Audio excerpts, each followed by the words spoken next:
Stool ಮೇಲೆ ನಿಂತಾಳೆ guys, stool ಮೇಲೆ ನಿಂತಾಳೆ guys. Hi guys, welcome back to my new blog. Guys ಇವತ್ತಿನ ಬ್ಲಾಗ್ ಸ್ಟಾರ್ಟ್ ಮಾಡೋಣ.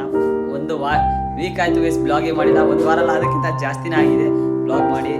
ಎಲ್ಲರೂ ಸಪೋರ್ಟ್ ಮಾಡಿದ್ರೆ ಅದೇ ಥರ ಥ್ಯಾಂಕ್ ಯು ಅಂತ. ಬರೀ ಗೈಸ್ ತಮ್ಮ ಟೆನ್ ನೋಡಿದಂಗೆ ಇವತ್ತು ನಮ್ಮ ಅಕ್ಕನ ಇಂಟ್ರೊಡ್ಯೂಸ್ ಮಾಡ್ತೀನಿ. ಮತ್ತು ಅಕ್ಕ ಇವತ್ತು ಫಾದರ್ಸ್ ಡೇ ಅಲ್ಲ ಗೈಸ್, ಅದಕ್ಕೆ ಗುಲಾಬ್ ಜಾಮೂನ್ ಮಾಡ್ತಾಳಂತೆ. ಬರೀ ಗೈಸ್ ಬ್ಲಾಗ್ ಇಂಟ್ರೆಸ್ಟಿಂಗ್ ಆಗುತ್ತೆ, ಕೊನೆವರೆಗೂ ನೋಡ್ರಿ ಗೈಸ್. ಬರೀ ಗೈಸ್ ಈಗ ತೋರಿಸ್ತೀನಿ ನಮ್ಮ ಅಕ್ಕಗೆ ಇಂಟ್ರೊಡ್ಯೂಸ್ ಮಾಡೋಣ. ಮತ್ತೆ ಗುಲಾಬ್ ಜಾಮಿಗೆಲ್ಲ ರೆಡಿ ಮಾಡ್ಕೊಂಡಾಗ ಗೈಸ್ ನೋಡ್ರಿ ಗೈಸ್, ಇವರೇ ಗೈಸ್ ನಮ್ಮ ಅಕ್ಕ. ಇವರೇ ಗೈಸ್ ಈಗ ಗುಲಾಬ್ ಜಾಮೂನ್ ಇಟ್ಟು ಮತ್ತೆ ಹಾಲು ಮಿಕ್ಸ್ ಮಾಡಿ ಮಾಡೋದೇ ಗೈಸ್. 600 ಸೆಲೆಬ್ರೇಷನಿಗೂ ಇದೆ ಆಗೋದು ಗೈಸ್. 600 ಕಂಪ್ಲೀಟ್ ಆಯ್ತಲ್ಲ ಗೈಸ್. ಇವಾಗ ಮಾಡ್ತಾಳೆ, ಬ್ಲಾಗ್ ಕಂಟಿನ್ಯೂ ಆಗುತ್ತೆ ಗೈಸ್.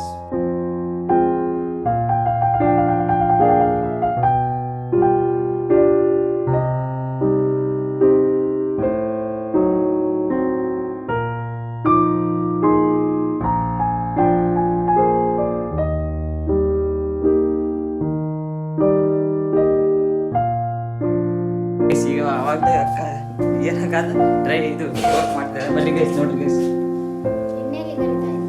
ಅಲ್ಲ ಗೈಸ್, ಸ್ಟೂಲ್ ಮೇಲೆ ನಿಂತಾಳೆ ಗೈಸ್, ನನ್ಗಿಂತ ಕುಳಿಯದಾಗ ಸ್ಟೂಲ್ ಮೇಲೆ ನಿಂತಾಳೆ ಗೈಸ್. ಹೋಗಿ ನೋಡ್ರಿ ಗೈಸ್, ಆ ಕಡೆ ಹಾಗೆ ಗೈಸ್, ಹಂಗೆ ತಿನ್ಬೋಕ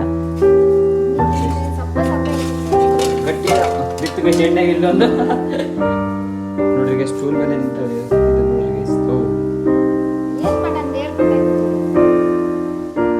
ಗೈಸ್ ಈಗ ಅದನ್ನ ಸಕ್ಕರೆ ಇರುತ್ತೆ ಪಾನಕದಲ್ಲಿ ಡೀಪ್ ಫ್ರೈ ಇದು ಮಾಡಿ ತಿನ್ನಂತೆ. ಬರೀ ಗೈಸ್ ಬ್ಲಾಗ್ ನೋಡ್ರಿ ಗೈಸ್. ಗುಲಾಬ್ ಜಾಮ್ ಇರೋದು ನೆಕ್ಸ್ಟ್ ಬ್ಲಾಗ್ ಹಾಕ್ತೀನಿ.